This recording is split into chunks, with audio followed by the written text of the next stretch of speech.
예, 잘 지내셨나요? 지난번에는 저희들이 그 성격이라고 하는 게 뭐고, 그 성격이라고 하는 게 어떤 구조로 되어 있고 어떻게 작용을 하는가 하는 거에 대한 이야기를 했습니다.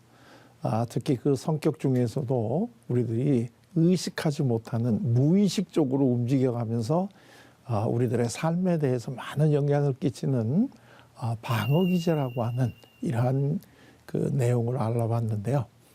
방어기제는 그야말로 우리들을 방어해주는 그러한 여러 가지 이제 책략이라는 뜻인데요.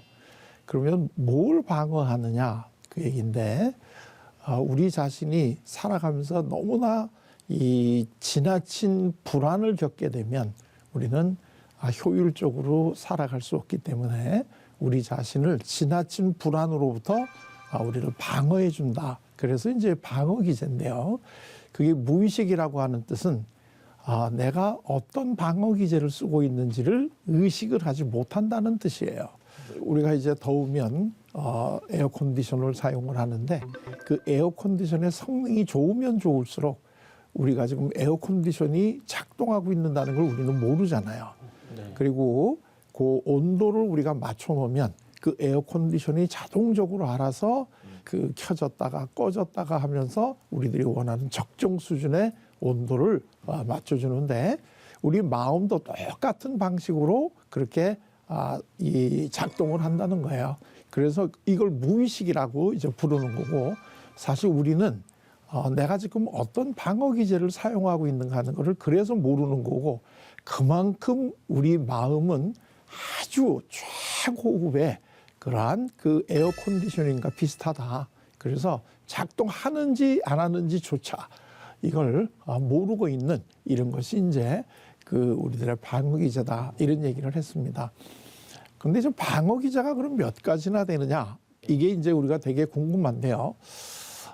방어기제는 이 몇 가지다 이렇게 우리가 정할 수가 없습니다. 그건 마치 뭐하고 똑같으냐 하면 무지개가 몇 가지 색깔이냐 하고 똑같거든요. 사실 우리는 편의상, 빨주, 노초, 파나 뭐 이렇게 7가지 색깔이 있다고 배우잖아요. 근데 사실은 무지개는 아주 조금씩 조금씩 변하는 다양한 색깔로 이루어져 있지, 그게 딱 7가지 색깔로 되어 있지가 않잖아요. 우리가 그냥 편의상 비슷한 걸 이렇게 묶어서 7가지 색깔이다, 이제 이렇게 얘기를 하는 거고, 그 7가지 색깔이라고 하는 것도 우리가 서양식의 교육을 받고 난 다음부터 무지개는 7가지 색깔이다 이렇게 얘기하는 거지, 우리 원래 조상들은 그걸 7가지라고 생각을 안 했습니다. 우리 조상들은 대개 무지개가 몇 가지로 봤을까요? 5가지? 그렇죠. 우리는 5가지, 이 오방색이라는 게 우리가 굉장히 익숙하잖아요. 그래서 예를 들면 우리가 시를 한번 써본다 그럴 때도 5색이 찬란한 무지개, 7색 찬란한 무지개, 어느 게 더 우리한테도 마음이 이렇게 확 닿아요. 5색 찬란한 무지개가 이게 훨씬 우리한테는 마음에 들잖아요. 그러니까 우리는 배우는 대로 그걸 우리가 보게 된단 말이에요. 그래서 뭘 우리가 배우느냐 하는 게 굉장히 중요한 거죠. 그래서 이 방어기제가 몇 개냐 하는 거는 아무도 모르는데, 대개 이제 그 학자들마다 대개 뭐 어떤 분들은 정말 2개 정도를 가지고 설명하시는 분도 있고, 어떤 분은 한 50개 정도를 아주 세분화서 이걸 하는데, 근데 이제 대개 한 10몇 가지 정도로 그룹을 지면 그게 이제 다 거기에 대충 비슷하다, 이제 이런 얘기입니다. 그래서 이제 그 방어기제의 숫자가 몇 가지냐, 그거는 시험에 절대 안 나니까 그건 너무 신경 쓸 거 없습니다. 그거는 학자에 따라서 또 본인이 연구하는 목적에 따라서 조금 더 자세히 할 수도 있고, 또 조금 더 이제 그냥 뭉뚱거려서 할 수도 있다. 다만 이 방어기제가 이 어떤 수준이 있다, 수준이 있다는 거는 점점 성숙해 간다 하는 이제 이런 거죠. 그래서 이제 그 방어기제가 어떤 과정을 거쳐서 우리가 성숙해 가는가 하는 것이 굉장히 이제 중요한 우리가 한번 내용이고, 우리가 대개 보면 성격도 성숙해 간다 그러잖아요. 그 성격이 성숙해 간다고 하는 걸 다른 말로 하면 우리가 사용하는 방어기제가 점점 달라진다는 뜻이에요. 그리고 조금 더 고급 방어기제, 그러니까 성숙한 방어기제를 쓰는 거다, 이제 이런 얘기인데, 미성숙한 방어기제가 나쁜 건 아니에요. 그거는 그렇게 할 수밖에 없기 때문에 그런 걸 쓰는 거기 때문에 네. 우리가 방어 기제는 나쁘다, 좋다 이렇게는 얘기할 수 없어요. 그러니까 다시 얘기하면 우리가 어떤 사람을 볼 때 야, 저 사람은 성격이 참 나쁘다, 좋다 이렇게 얘기하기는 참 힘들다는 거예요. 왜냐하면 그 사람은 그 사람이 살아온 환경 속에서는 그렇게 살아가는 게 제일 잘 살아온 거기 때문에 그렇죠. 우리가 어떤 사람의 성격을 볼 때 쉽게 너는 성격이 참 나쁘니까 바꿔라 이런 식의 얘기는 쉽게 할 수가 없어요. 또 그렇게 한다 그래서 바뀌어지지도 않아요. 예. 그러나 그렇다고 해서 성격이 안 바꿔지는 건 아니에요. 그게 우리가 방어 기제가 이게 그 형성이 되고 그것이 어떻게 되면 성숙해질까 하는 그 원리만 좀 알게 되면 우리가 사람들의 삶을 변화시킬 수는 있죠. 사실 그걸 우리가 알기 위해서 지금 이제 이런 공부를 한다. 지금 이제 이런 얘기인데요. 예. 요거는 앞으로 우리가 끝날 때까지 요 도표를 계속 이제 써야 되니까요. 이제 저하고 공부가 끝날 때 되면 이게 꿈에 나타나야 됩니다. 그래야지 이제 이걸 공부를 잘 하신 건데요. 여기가 이제 현실이 있고요. 대인 관계가 있고요. 또 여기에 이제 양심이 있고요. 그다음에 여기 이제 욕구가 있습니다. 우리 사람 누구나 태어날 때부터 기본적인 욕구가 있거든요. 네. 그래서 이제 이렇게 네 가지가 있는데 요게 이제 무슨 뜻이냐면 우리가 살아가면서 우리를 힘들게 하는 이 우리가 해결해야 될 과제는 요 네 가지다라는 거예요. 인생살이에서 제일 우리가 힘들고 또 많이 살아가면서 이제 해결해야 될 여러 가지 과제들이 있잖아요. 풀어나가는. 예. 근데 그게 현실에서 오는 과제, 대인관계에서 오는 거, 그다음에 양심과 욕구 사이의 갈등 이렇게 이제 네 가지가 있는데 요거를 해결해 가는 게 자아예요. 그래서 우리가 어떻게 자아를 강하게 하느냐 하는 것이 중요하고 그 자아가 강하면 강할수록 우리는 성숙하다고 얘기하는 거고 자아가 약하면 약할수록 미성숙하다 이렇게 부르는 거예요. 되게 네. 이제는 어떤 사람이 성숙한 삶을 산다 그러면 그분은 참 자아가 강하구나 이제 이런 얘기고 어떤 분이 미성숙하다 우리가 느끼면 자아가 약하다 이제 이런 얘기인데 이 자아가 강하다 약하다 하는 게 우리가 일상적으로도 저 친구는 참 자아가 강해 이런 얘기를 하잖아요. 네. 되게 어떨 때 자아를 강하다고 표현하나요? 고집이 셀 때. 그렇죠. 그러니까 자아가 강하다고 하는 건 우리가 자기 주장이 뚜렷하고 네. 그리고 한번 또 그걸 한번 이 가지거나 발표했다 그러면 잘 쉽게 안 바뀌고 그럴 때는 걔는 참 자아가 강해. 되게 이제 이렇게 얘기하고 자아가 강하다는 게 되게 좋은 뜻인가요? 아니면 좀 아쉽다는 뜻인가요? 아쉽다는 것 같은데.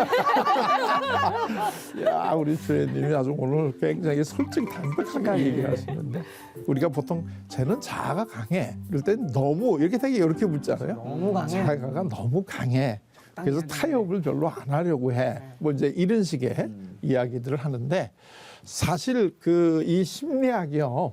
많은 분들이 그 심리학 공부하기 어렵지 않냐 되게 이렇게 얘기하는데 심리학이 어려운 이유는 그 뭐 내용 자체가 어렵다 이거보다도요. 쓰는 용어가 일상적으로 우리가 보통 사용하는 용어하고 같은 용어를 쓰는데 뜻이 달라요.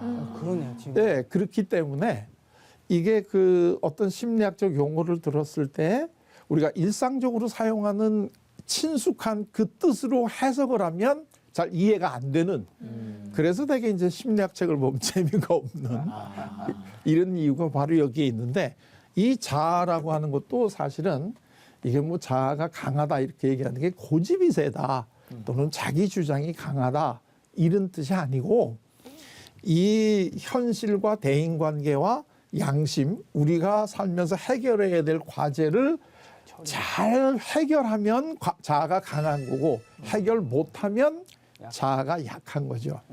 조금 더 이렇게 그 우리 주연님이 아까 얘기해서 좀 죄송하긴 한데 일생적으로 우리가 자아가 강한 사람일수록 심리학자의 눈에는 자아가 약한 사람이에요. 그렇기 때문에 자기를 강하게 주장을 하고 안 바꾸려고 하는 거예요. 보통은 그것도 방어 기제인가 그러면. 그러니까 내가 뭔가 다른 사람의 이야기를 듣고 내 뜻을 바꾼다는 사실이 내가 뭔가 부족하다.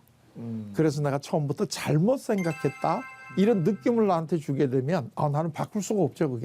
그게 내가 부족한 거를 인정하니까. 근데 이제 우리 조회님이 일상적으로 별로 부정적인 것 같아요. 얘기한 건 굉장히 성숙한 자세다 이거죠. 왜냐하면 내가 부족하다고 남들이 그런 데는 걸 인정을 하는 거가 거니까. 이거 굉장히 중요한 거죠. 그러니까 어떤 사람이 성숙하냐 안 하냐 하는 거는 인정을 하느냐 못 하느냐예요. 나를.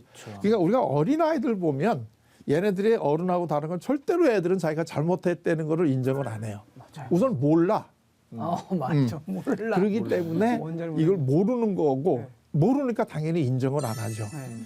그건데 근데 이 자아가 왜 중요하냐면 이 우리 살면서 오는 이 여러 가지 다양한 과제들을 전부 다 자아가 풀어야 돼요.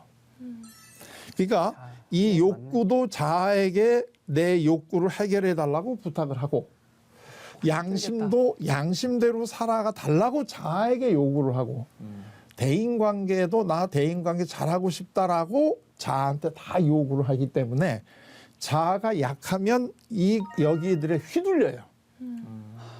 이게 이제 우리가 미성숙하다 이렇게 부르는 거고 자아가 강하면 잘 이 어루만져 가면서 이 욕구들을 잘 해결해 줄 수 있다. 그래서 이걸 갖다 우리가 자아가 강하다.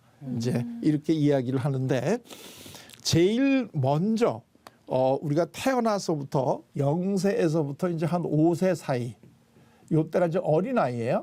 네. 우리는 다 어린 시절에는 미성숙한 상태에서 태어난단 말이에요. 그러니까 사실 이 예수님도 태어날 때는 구유에서 이렇게 태어났잖아요. 어린아이로. 네. 그러면서 쭉 이렇게 이제 예수님이 발달해가는 과정이 성경에 나와 있어요. 네. 그리고 이제 30세 이후에 이제 공생애가 시작이 되잖아요. 그러니까 우리는 모두 태어날 때는 다 어린아이로 태어나요. 근데 어린아이로 태어난다, 갓난아이로 태어난다는 거는 자아가 없다는 뜻이에요. 애들은 자아가 없어요. 그러니까 자아는 현실적으로 어떤 문제를 내가 해결할 수 있는 능력인데 어린아이는 그게 없죠. 태어날 때는 없잖아요. 그래서 이제 이 어린아이는 자아로 현실에서 오는 과제를 해결할 수 없으니까 이걸 누가 해주느냐 하면 어머니가 대신해 준단 말이죠. 그래서 이걸 갖다 뭐라고 부르느냐 하면 대리자다 이렇게 불러요. 나는 못하니까 대리자가 이걸 해준다는 거예요. 그래서 어머니가 때가 되면 젖을 주고 때가 되면 또 재워주고 추우면 옷 입혀주고 이런 게 다 현실에서 오는 과제들이잖아요. 그러니까 어린아이들은 내가 배가 고프다고 그래서 내가 부엌에 가서 냉장고 열고 뭘 찾아 먹거나 이런 걸 못 하잖아요. 그러니까 그걸 누가 해줘야 돼요? 부모예요. 어머니가. 네. 그러니까 자아는 그걸 하는 능력이란 말이죠. 내가 현실적으로 어떤 일이 생겼을 때 해결하는 능력이 자아인데 어린아이는 그걸 못 하는 거죠. 네. 그러니까 어머니나 또 어머니를 대신해서 어린아이를 키워주는 이분들이 그걸 우리가 대리자다. 이제 이렇게 불러요. 근데 사실 우리 자아가 아무리 성숙했다고 해도 100% 내가 해결해야 될 모든 걸 다 해결하는 건 아니에요. 그렇기 때문에 이 성경에서도 끊임없이 나오는 거는 너가 혼자 하려고 하면 너는 못해.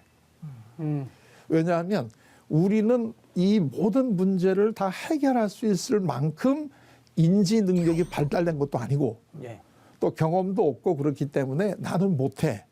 근데 자꾸 자기가 다 할 수 있다고 생각을 하잖아요. 그래서 성경은 끊임없이 우리한테 얘기하는 게 네가 부족하다는 걸 인정을 하고 하나님으로부터 오는 이 도움을 받아라.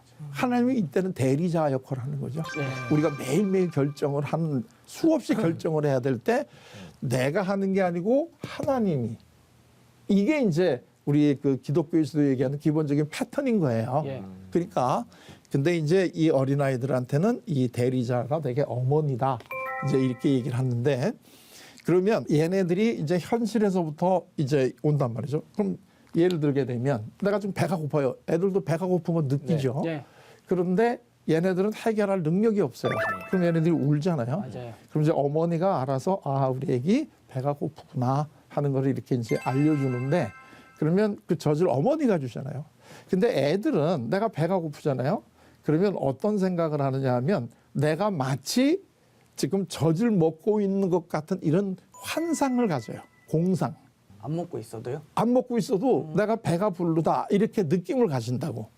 왜냐하면 얘네들은 내가 음식을 찾아올 수는 없는데 배가 고파. 그럼 굉장히 괴롭잖아요. 예. 그럼 내가 힘들어. 예. 그러니까 내가 먹고 있다라고 하는 이러한 공상을 해. 오. 근데 이 공상을 한다고 해서 실질적으로 얘네들이 음식을 먹는 건 아니잖아요. 예. 그렇기 때문에 실질적인 음식은 어머니가 갖다 주는 거고 얘네들의 마음속으로는 내가 지금 원하는 거를 가지고 있다라고 하는 환상을 가져요. 그 제일 이 0세에서부터 5세 때 어린아이들이 사용하는 방어기제예요, 그게. 내가 현실이 배가 고픈데 없어. 내가 지금 추운데 옷이 없어. 이럴 때 얘네들은 그 불편한 거를 이기기가 너무 힘들잖아요, 살아가기에. 예. 그러니까 배가 고플 때는 음식이 있고 추울 때는 옷이 있고 이제 이런 식의 환상을 가지고 살아간다는 거예요. 없는 걸 만드네요, 아예. 만들죠. 예. 우리는 환상을 만들어 살아요. 어른도 마찬가지예요. 네. 내가 마치 예를 들면 지금 굉장히 경제적으로 힘들다. 근데 이거를 해결하기 위해서 사람들이 계속 하는 게 뭐냐면 로또 같은 거 사잖아요. 그거 왜 사요? 내가 이거를 해가지고 한번 대박이 난다. 이런 생각을 가지고 이거를 대박이 났을 때 나는 뭘 할 건가. 이거를 생각을 하면서 일주일을 즐기잖아요. 예. 그래서 토요일 날 사는 사람보다는 월요일 날 사는 사람이 더 현명하다고 그러는 거 아니에요? 오랜 행복을. 그렇죠. 일주일 내내 이걸 지금 내가 이게 당첨이 되면 나는 뭘 할까? 이제 이런 생각을 하면서 일주일을 견딜 수 있으니까 어른이 돼서도 이 0세하고 5세 정도의 애들의 이 정신 상태가 나타나는 게 꿈. 꿈. 우리가 꿈을 꿀 때 꾸는 거. 도저히 이 꿈이라는 게 이해가 안 되는 꿈을 꾸잖아요. 네. 이해가 안 될 뿐만 아니라 누구에게 공개적으로 얘기하면 너무나 이 쑥스러운 예. 이런 내용들이 꿈으로 나타나잖아요. 그래서 이제 이 꿈을 해석을 하면 우리들의 그 무의식이 뭔가 하는 걸 알아내는 무의식의 왕도다. 이제 이렇게 얘기를 하는데 대개 0세에서 5세 애들은 자기 스스로가 현실에서 오는 과제를 해결할 능력이 없거든요. 예. 그러니까 자아가 아주 약하니까 그러니까 얘네들은 항상 그걸 뭐로 풀어나가느냐 하면 꿈을 꾸면서 풀어가든가 아니면 자기가 지금 필요한 것을 필요하지 않은 거다라고 이 마음속으로 생각을 달리 하든가 이제 이런 건데 그래서 이 현실을 이 0세에서부터 5세까지 어린아이들이 사용하는 이 방어기제를 우리가 뭐라고 부르느냐 하면 정신병적 방어기제다 이렇게 불러요. 신병. 우리 보통 이제 정신병 이렇게 얘기하잖아요. 예. 그 정신병적 방어기제가 0세에서부터 5세 된 어린아이들이 세상하고 관계 맺는 방식이야. 이게. 예. 그런데 0세부터 5세까지의 어린아이들이 행동하는 걸 보고 우리가 얘가 지금 정신이 나갔다. 이렇게 안 부르잖아요. 네. 그래서 0세부터 5세 사이의 어린아이들이 우리가 이해할 수 없는 행동을 하는 거를 우리는 걔네들한테는 얘 정신 나갔네. 이렇게는 안 불러요. 왜냐면 걔네들은 그렇게 하는 게 정상이야. 예. 왜냐면 얘네들은 자아가 그러니까. 약하기 때문에 이걸 할 수가 없어요. 그러니까 제가 요즘에 이제 제 손자 현재 3살 된 손자를 이제 자주 일주일에 한 번씩 이렇게 만나는데 이 녀석이 이제 자기 필요한 거 예를 들면 비행기를 갖고 놀고 싶으면 이 나무 블락 하나를 이렇게 딱 잡고 비행기가 되잖아요, 여기. 그래서 형 갖고 이러고 돌아다니잖아요. 그 다음에 왔을 때는 또 자동차가 필요하면 똑같은 블락을 잡고 이번에는 형 하고 방바닥을 이렇게 하고 다니잖아요. 이게 바로 이 0세에서 5세 사이의 어린아이들이 자기의 욕구를 해결하는 방식이야. 내가 지금 자동차를 가지고 놀고 싶다. 근데 자동차는 없어요. 그러면 내가 만들어. 이 플락 가지고 이게 자동차야? 하고 딱 한 번 생각을 하고 난 다음에 이건 자동차가 된 거죠. 근데 우리는 걔네들 그걸 보면서 굉장히 귀엽다. 네. 이제 이렇게 생각을 하지. 아, 제가 정신 나갔네. 이제 이러지는 않는단 말이에요. 근데 예를 들면 어느 날 주인님이 갑자기 자기 방에서 붕 하고 이렇게 이제 이 나무 블락을 가지고 이래서 어머니가 오셔서 너 왜 그러냐 그랬대. 나 지금 비행기 타고 있어. 뭐 이러다가 그 다음 날은 가보니까 또 이제는 똑같은 거 가지고 방바닥을 봉봉봉봉 하고 돌아다니면 어머니가 굉장히 걱정하시겠죠. 진짜 그러네요. 그래서 어른이 그런 얘네들이 이 생각으로 이렇게 살아가는데 그걸 우리가 이 5세 이후의 사람들이 계속 그러면 우리가 이분들을 이제 그 정신병이다라고 이렇게 이제 부르는 거예요. 그러니까 이분들은 우리가 정신병이다라고 이제 하는 그분들은 대리자가 없으면 현실적으로 못 살아가요. 왜냐하면 이 5세 정도의 멘탈리티를 가지고 있으니까 이분들이 혼자서는 세상을 못 살아가요. 그래서 우리가 이분들을 어린애같이 도와드려야 돼. 그래야지 이분들이 이제 살아갈 수가 있다. 이제 이렇게 되는데, 그래서 우리가 이 정신병이라고 하는 여기에 이제 분류가 되는 분들의 특징은 뭐냐면 환상을 봐요. 환상. 그러니까 환상이라는 건 뭐냐면 없는 거를 있다고 보는 거예요. 네. 없는 거를 있다고 보는 거. 가장 대표적인 게 환청. 환청은 아무 소리도 안 들리는데 이분들한테서는 소리가 들려. 또는 이 환상은 뭐죠? 없는 걸 봐. 그러니까 이렇게 되면 아, 이분들은 지금 우리들하고는 전혀 다른 정신 세계에서 살고 계시는 분들이구나. 이제 우리가 이렇게 되는 거죠. 그분들이 어떤 그 도덕적으로 어떤 그 부족함이 있다든가 아니면 지나치게 뭐 공격적이라든가 이런 분들이 아니고 0세에서부터 5세 정도의 수준의 자아를 가지고 있는 분들이다라고 우리가 이해를 하면 되는 거예요. 네. 그래서 이분들은 우리가 이 배척을 하거나 두려워할 대상이 아니라 0세부터 5세 정도의 이 어린아이를 대하듯이 일단은 돌봐드려야 될, 그리고 이분들이 점차적으로 우리들의 도움을 통해서 이 자아가 성장하도록 도와드려야 될 분들이지 이분들을 우리가 배척하거나 이제 그럴 분들이 아니다 하는 거를 좀 이제 그 이해를 해 주셔야 되는 거죠. 근데 설사 이분들이 공격을 한다고 하더라도 그거는 본인이 두려워서 그러는 거지 누구를 해치려고 하는 게 아니다 하는 거를 이해를 해야 되고, 이분들에게 자꾸 우리들이 생각하는 거를 이렇게 설득시키려고 해봐야 별로 도움이 안 돼요. 그건 0세에서 5세한테 너는 이거는 나무 불락이야, 너는 이거는 비행기가 아니야, 아무리 얘기해봐야 소용없는 거하고 똑같은 거예요. 자아가 성장을 하면 나중에는 그걸 우리가 알려주지 않더라도 이거는 비행기가 아니고 불락이구나 하는 걸 스스로 알게 되죠. 그러면 안 하죠, 더 이상. 그렇죠. 우리가 알려줘서 안 하는 게 아니고 네네네. 스스로 자아가 강해지면 그것이 그 불락이 아니라는 걸 알기 때문에 안 하게 되는 거죠. 되게 지금 많은 분들이 오해하는 게 내가 이제 설명을 해주니까요, 제가 이제 알아듣는다 이러는데 내가 설명해서 알려주는 게 아니고 아는 게 아니고 알 수 있을 정도의 자아가 강해졌기 때문에 아는 거죠. 맞아. 엄청 공감되는 얘기입니다. 아, 그래요? 네. 본인 삶을 돌아보면 쉽게 이해가 되지. 여기에 대해서 오늘 한 거에 대해서 질문 있으신가요?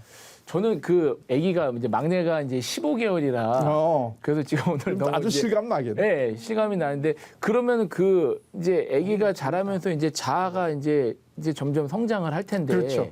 그 좀 광범위한 질문일 수도 있는데 이 자아 성장을 하는 데 있어서 어떤 부모의 역할이 되게 중요하죠. 왜냐면 이 대리자가 부모니까. 근데 이제 어떻게 하면 네, 그 15개월 내가 자아가 잘 강하게 성장 잘할 수 있는가 그 얘기지? 네, 그 어떻게 이 도움을 많이 좀 줄 수 이렇게 12살 때 깨달으면 안 되잖아요. 그래가지고 그래서 이제 그거를 갖다 이제 우리가 다음 시간에. 알겠습니다. 항상 뭔가 다음 시간에 항상 나오게. 근데 어떻게 다음 시간에 할 걸 이렇게 딱딱 알아맞추고 질문을 하냐. 그러면 빨리 이제 다음 시간으로 네. 넘어가야 되니까 오늘 강의는 이걸로 마치도록 하겠습니다. 자, 다음 시간에 뵙겠습니다. 감사합니다. 감사합니다.